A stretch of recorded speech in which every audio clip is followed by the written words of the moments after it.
પાટણમાં કાર્તિકેય ભગવાનના દર્શનનો ભક્તોએ લીધો લહાવો। ધાર્મિક નગરી પાટણમાં બિરાજમાન કાર્તિકેય સ્વામી ભગવાનનું મંદિર વર્ષમાં એકવાર જ ખુલે છે। ત્યારે કાર્તિકેય પૂર્ણિમા નિમિત્તે આજે મંદિરના દ્વાર ખુલતા દર્શન કરવા ભક્તોનું ઘોરાપુર ઉમટ્યું હતું।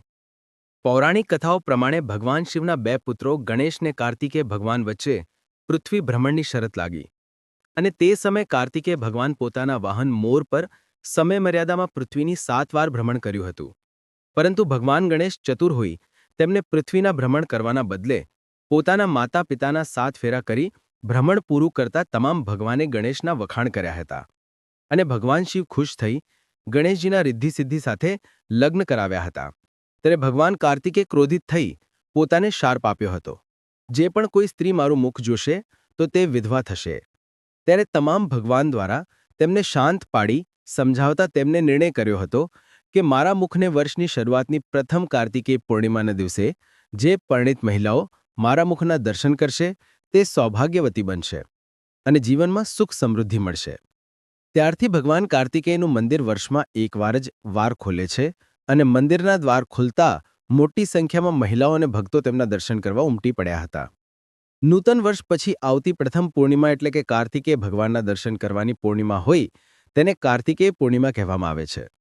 આ કાર્તિકેય પૂર્ણિમાના દિવસે પાટણમાં આવેલ છત્રપતેશ્વર મંદિરમાં સમગ્ર શિવ પરિવાર બિરાજમાન છે અને સાથે ભગવાન કાર્તિકેય પણ બિરાજમાન હોય આ મંદિર સૂર્યોદય પહેલા ભગવાનના મંદિરના દ્વાર ખોલવામાં આવ્યા હતા અને ભગવાનનું મુખ ભક્તોના દર્શન માટે ખુલ્લું મૂકવામાં આવ્યું હતું।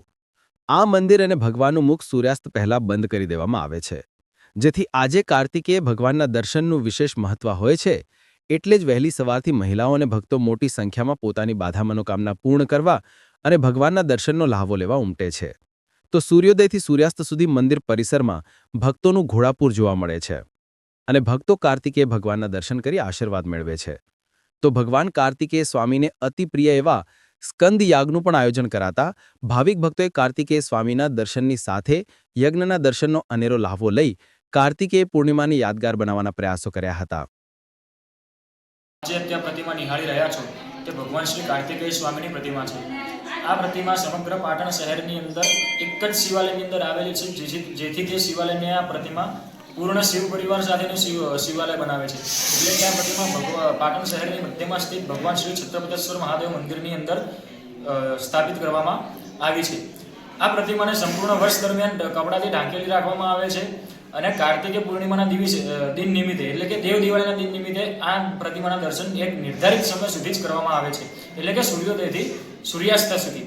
સંપૂર્ણ વર્ષ દરમિયાન આ પ્રતિમાના દર્શન થતા નથી, કારણ કે એક સમયે ભગવાન શ્રી કાર્તિકેય સ્વામી અને ભગવાન શ્રી ગણેશજી વચ્ચે વાગ્ય યુદ્ધ એટલે કે શબ્દયુદ્ધ પામ્યું હતું।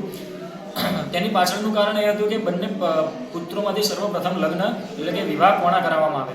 ભગવાન શ્રી કાર્તિકેય સ્વામીનું એવું માનવું હતું કે પરિવારનો સૌથી પ્રધાન પુત્ર હું છું, તેથી મારા લગ્ન સર્વપ્રથમ થવા જોઈએ। અને ભગવાન શ્રી ગણેશજીનું એવું માનવું હતું કે સંપૂર્ણ ધાર્મિક કાર્યની અંદર, સંપૂર્ણ પૂજા કાર્યની અંદર મારું સ્થાન સર્વપ્રથમ સર્વે મોખરે છે, તેથી મારા વિવાહ સર્વપ્રથમ થવા જોઈએ।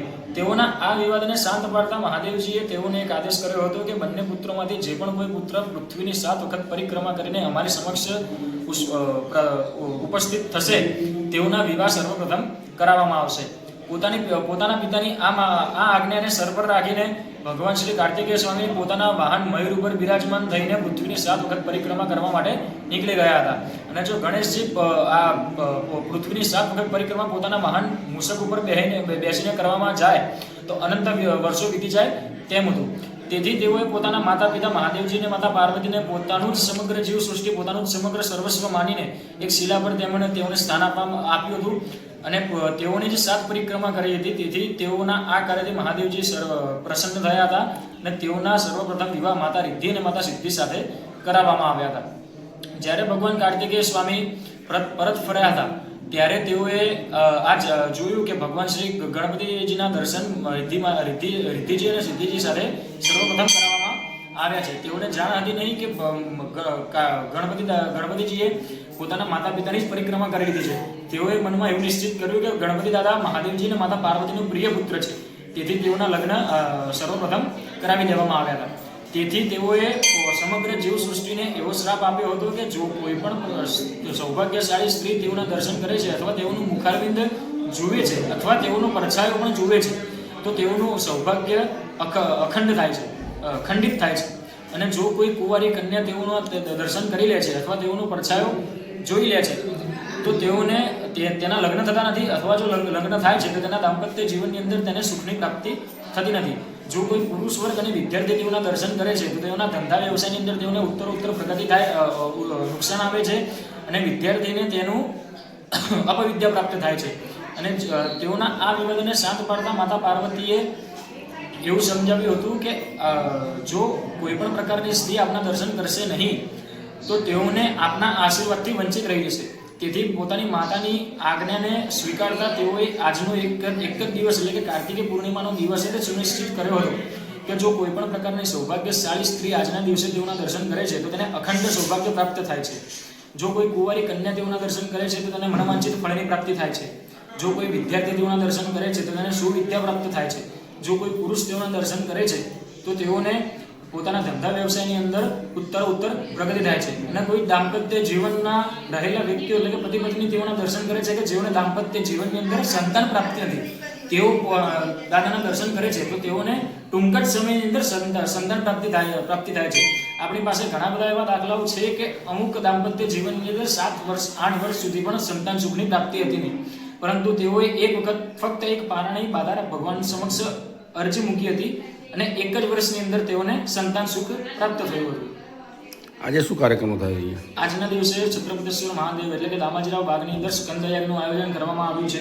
સ્કંદયાગ એટલે કે ભગવાન શ્રી કાર્તિકેય સ્વામીને અતિ પ્રિય યાગનું આયોજન કરવામાં આવ્યું છે. અને ભગવાન શ્રી કાર્તિકેય સ્વામીની પ્રતિમાને પુનઃ વસ્ત્રની અંદર ધારણ કરતા પહેલા તેઓને એક પંચજન્ય અભિષેક એટલે પંચામૃતા અભિષેકનું આયોજન કરવામાં આવ્યું છે. પંચામૃતા અભિષેક કર્યા બાદ ભગવાને રાબેતા મુજબ વસ્ત્રની અંદર ઢાંકી દેવામાં આવશે અને ફરી પ્રતિમા આવતી કાર્તિકી પૂર્ણિમા એટલે કે દેવ દિવાળીના દિવસે ખોલવામાં આવશે. શું નામ આપનું? દિવ્ય રાવલ.